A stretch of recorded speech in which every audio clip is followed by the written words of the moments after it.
Hello, powerful programmers. Today, we're here to discuss an interesting topic. Do you think it's possible for a part of the code in a program to have memory for itself? In this video, we'll talk about this concept.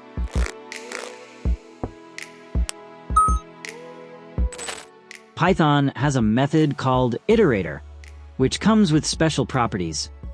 Some data types in Python, like lists, tuples, sets, etc., support these properties. This feature allows us to retrieve an element, and when we request the next output, it remembers what was printed previously and prints the next element instead. First, if we want to use this feature, we need to check whether our data type supports it. We can do this using a specific code, and if the result is correct, it means the property is available.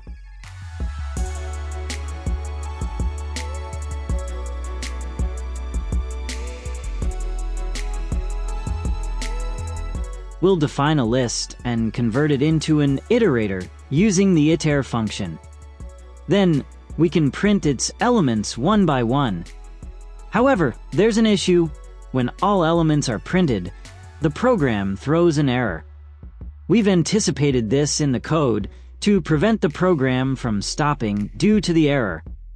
For now, since we've written a small program, this issue has appeared.